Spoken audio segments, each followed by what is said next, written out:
नई दास्तान भारत रकम कर रहा है कश्मीर के अंदर।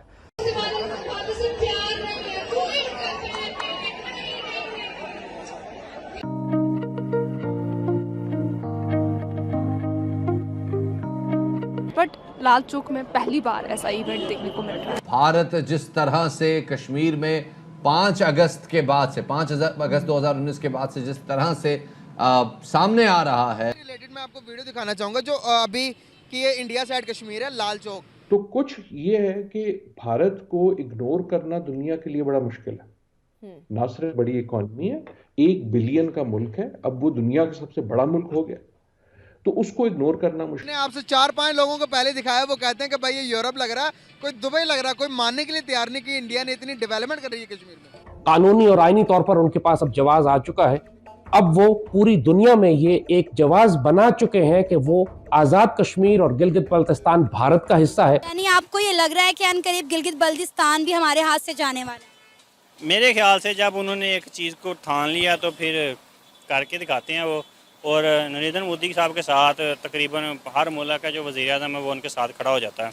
लिहाजा अब सिर्फ जंगी कार्रवाई की जरूरत है और उसके लिए उनकी फौजें पहले ही हमारी सरहदों के बिल्कुल साथ आकर खड़ी हो चुकी हैं। मेरे ख्याल में हमारी खुद एहतसाबी का सवाल ये भी है कि हमें इग्नोर करना बड़ा आसान है। उनकी आर्मी हमसे बड़ी, उनकी इकोनॉमी इतनी स्ट्रॉन्ग, उनके जीडीपी इतनी स्ट्रॉन्ग, इतना मालदार मुल्क है, क्या डरेगा हमसे? अगर ये पाकिस्तान सारी आवाम इकट्ठी हो जाए तो वो कुछ भी नहीं है हमारे सामने। उनकी आवाम अगर इकट्ठी होगी तो क्या होगा अपना। नमस्कार दोस्तों, जय हिंद, वंदे मातरम। दोस्तों, श्रीनगर का लाल चौक जो कभी कश्मीर विरोधी आंदोलनों और पत्थरबाजों की जड़ में था, वहाँ अब नए साल का जश्न बहुत धूमधाम से मनाया जा रहा है।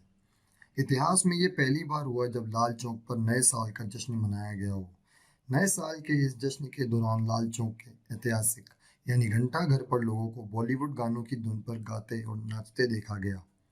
नए साल के जश्न में हिस्सा लेने के लिए हज़ारों लोग घंटा घर पर इकट्ठे हुए। स्थानीय लोगों के साथ साथ कश्मीर घाटी में आने वाले पर्यटकों ने भी जश्न में भाग लिया। वह श्रीनगर के प्रसिद्ध घंटाघर में समारोह को लेकर बेहद उत्साही थे। श्रीनगर शहर के विभिन्न हिस्सों से स्थानीय लोग ने साल के जश्न में शामिल हुए और इसका हिस्सा बनने के लिए बेहद उत्साहित देखे गए। नए साल के जश्न की तस्वीरें सोशल मीडिया पर खूब वायरल हो रही हैं। पाकिस्तानी लाल चौक से आई इन तस्वीरों को देख सकते हैं। तो चलिए दोस्तों, आगे का वीडियो एंजॉय करते हैं। वीडियो अच्छा लगा हो तो लाइक कर दीजिएगा, चैनल को सब्सक्राइब कर दीजिएगा, बेल आइकन प्रेस कर लीजिएगा ताकि आपको फ्रेश अपडेट्स मिलते रहें। दोस्तों धन्यवाद। तो एक तो ये देखना होगा कि क्यों कर रही है, और दूसरा ये देखना होगा कि हमें क्या करना चाहिए इसके बारे में, इसको तब्दील करने के लिए। अगर आप जो आपका मफरूज़ है और दुरुस्त है, मतलब उसके अलावा भी चीज़ें सिर्फ इसलिए नहीं कर रही कि इंडिया की इकॉनमी बहुत बड़ी है। जब इंडिया की इकॉनमी इतनी बड़ी नहीं थी तब भी ऐसा नहीं था कि दुनिया जो थी वो कश्मीरियों के पीछे आ गई थी। इकॉनमी तो अब बड़ी होनी शुरू हुई। तो कुछ ये है कि भारत को इग्नोर करना दुनिया के लिए बड़ा मुश्किल है। ना सिर्फ बड़ी इकॉनमी है, 1 बिलियन का मुल्क है, अब वो दुनिया का सबसे बड़ा मुल्क हो गया, तो उसको इग्नोर करना मुश्किल है। लेकिन मेरे ख्याल में हमारी खुद एहतसाबी का सवाल ये भी है कि हमें इग्नोर करना बड़ा आसान है। अच्छा, कश्मीर को इग्नोर करना बड़ा आसान। अगर ये मफरूज़ा मान लें कि सिर्फ इकॉनमी की वजह से उसको नज़रअंदाज किया जाता है, तो फिर हमें ये सीखना चाहिए कि यार हम भी अपनी इकॉनमी ठीक कर लें। हम भी अपनी इकॉनमी इस लेवल तक ले आए कि जब हम बात करें तो हमें इग्नोर करना मुश्किल ना हो, इतना आसान ना हो। अग्रीड। राइट। मैं चीज को डाइवर्ट करने की कोशिश नहीं कर रहा, मैं स्ट्रेटेजिक बात कर रहा हूँ कि इन अ वे हमारे पास एक हकीकत है जिसका आपने इजहार किया, उस पे या तो हम मातम कर सकते हैं या तो हम वो क्रोकोडाइल के आंसू बहा सकते हैं कि वो दुनिया बड़ी इमोरल है। यार इमोरल तो हम भी, हमारी दुनिया में, हमारे अपने मुल्क में जो मसाइल हैं वो कम है। और अब यही सारी कार्रवाई वो आजाद कश्मीर और गिलगित बल्तिस्तान पर कब्जे के लिए डाल चुके हैं। कार्रवाई मुकम्मल है, कानूनी और आईनी तौर पर उनके पास अब जवाब आ चुका है। अब वो पूरी दुनिया में ये एक जवाब बना चुके हैं कि वो आजाद कश्मीर और गिलगित बल्तिस्तान भारत का हिस्सा है। भारत की पार्लियामान ने उसको तस्लीम कर लिया है, सीटें मुख्तस कर दी हैं, आइन में तब्दीली हो चुकी है। लिहाजा अब सिर्फ जंगी कार्रवाई की जरूरत है और उसके लिए उनकी फौजें पहले ही हमारी सरहदों के बिल्कुल साथ आकर खड़ी हो चुकी हैं। और जैसे कि कहा कि अब सूरत हाल यहां पहुंच चुकी है कि पाकिस्तानी कौम मुकम्मल तौर पर इस खतरे से गाफिल है। पाकिस्तान में जब किसी को ये बताओ कि भारत जंगी तैयारियां कर रहा है, तंज और मजाक उड़ाया जाता है कि आप बहुत अरसे से सिर्फ ये चूरन बेच। इंडिया का कहना है Kashmir is an integral part of India.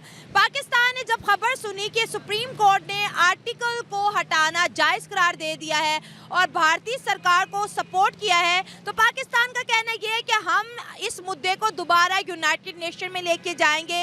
उन्हें क्या डर होगा हमारा, उनकी आर्मी हमसे बड़ी, उनकी इकानमी इतनी स्ट्रॉन्ग, उनके जीडीपी इतनी स्ट्रॉन्ग, इतना मालदार मुल्क है, क्या डरेगा हमसे? अगर ये पाकिस्तान सारी आवाम इकट्ठी हो जाए तो वो कुछ भी नहीं है हमारे सामने। उनकी आवाम अगर इकट्ठी होगी तो क्या होगा अपना? उनके पास कितना हैवी मिसाइल नहीं, हमारे पास एटम बम है, अगर हम चाहें तो चला सकते हैं। तो क्या इंडिया के पास एटम बम नहीं है? उनके पास इतना नहीं है जितना पाकिस्तान के पास है। उनके पास क्या बड़ा वाला, हमारे पास छोटा वाला, क्या हमारे पास बड़ा? हमारे पास बड़ा है, हमारे पास बड़ा बम है जी। एटॉमिक बम, तो एटॉमिक बम होता है, बड़ा छोटा क्या है इसमें? सोचने वाली बात है। चले ये बताएं, जो जजेस का फैसला आया उस पे आपकी क्या राय है? जज ने फैसला क्या किया है? उन्होंने कहा है ये कि आर्टिकल 370 का हटना एक जायज ठीक थी और ये एक वैलिड है, ये फैसला वैलिड है जी। नहीं वैलिड। उनको चाहिए कि कश्मीर के हक में फैसला दें और कश्मीर को आज़ाद करवाएं किसी ना किसी तरह से। कश्मीर अपने पाकिस्तान के ऊपर हम इतना फोकस नहीं करते जितना हम इंडिया की कश्मीर को हर टाइम डिस्कस करते हैं। हमारे सियासतदानों की सियासत का आगाज़ भी उस तरफ से होता है, लेकिन प्रैक्टिकली कुछ करते दिखाई नहीं दे रहे सिवाय बातों के। ये पहले अगर पाकिस्तान इकट्ठा होगा तो कुछ करेंगे, पहले तो इनकी अपनी लड़ाई नहीं ख़त्म हो रही सियासत में। अगर ये सारे इकट्ठे होंगे तो वो फिर ही कुछ कर सकेंगे। तो आप तो बाजी इंडिया ले गया ना, आप क्या करेंगे? अब पाकिस्तान की पॉलिटिकल सारी इकट्ठी होगी तो ही कुछ कर सकते हैं, इसके अलावा तो कोई हल नहीं है। हमारा क्या इन्फ्लुएंस है इंडिया में, जो अगर हम इकट्ठे भी हो जाएंगे तो इंडिया पे कौन सा कोई असर होता है? इसकी बात नहीं है ना। चले आपसे बात करते हैं, आप सीनियर सिटीजन हैं। ये कश्मीर 77 सालों से कर रहे हैं, भारत तो सबके सामने कश्मीर ले गया और बड़ी आसानी से ले गया। ये जो हमारे हुक्मरान हैं, लीडर हैं, ये जितने भी हमारे सरकारी मुलाजिम हैं, ये शुरू से ही काफ़ी अरसा हो गया है ये बिक रहे हैं। अच्छा। सिर्फ ये सब इनकी कमज़ोरियों से गया है। तो हमारी जो पाकिस्तानी अवाम है, गवर्नमेंट मुलाजिम हैं, ये सब पैसे के पुजारी हैं, ठीक है। ये अभी भी बिक रहे हैं, जो आप जजेस हैं, सब इनकी गलतियों से गया है, कताइयों से गया है, ठीक है। अभी उधर फ़लस्तीन में जंग लगी हुई है, इन्होंने कोई उनका साथ नहीं दिया, लेकिन फ़लस्तीन है जो वो बड़े अच्छे ख्वाब देख रहा था कि अगर हमारा कोई मुल्क भी, कोई कंट्री भी हमारा साथ ना दे तो पाकिस्तान ज़रूर देगा। लेकिन यही ख्वाब कश्मीर ने भी देखा था, वो भी नाउम्मीद हो गया, मायूस हो गया। तो ये हमारे लीडर हैं, जो हुक्मरान हैं, ये तो उनका काम है। ये वाम तो कुछ भी नहीं कर सकती, आगे चलेगी ये हमारी हुकूमत अवाम को लेके। अच्छा। तो फिर ये हो सकता है।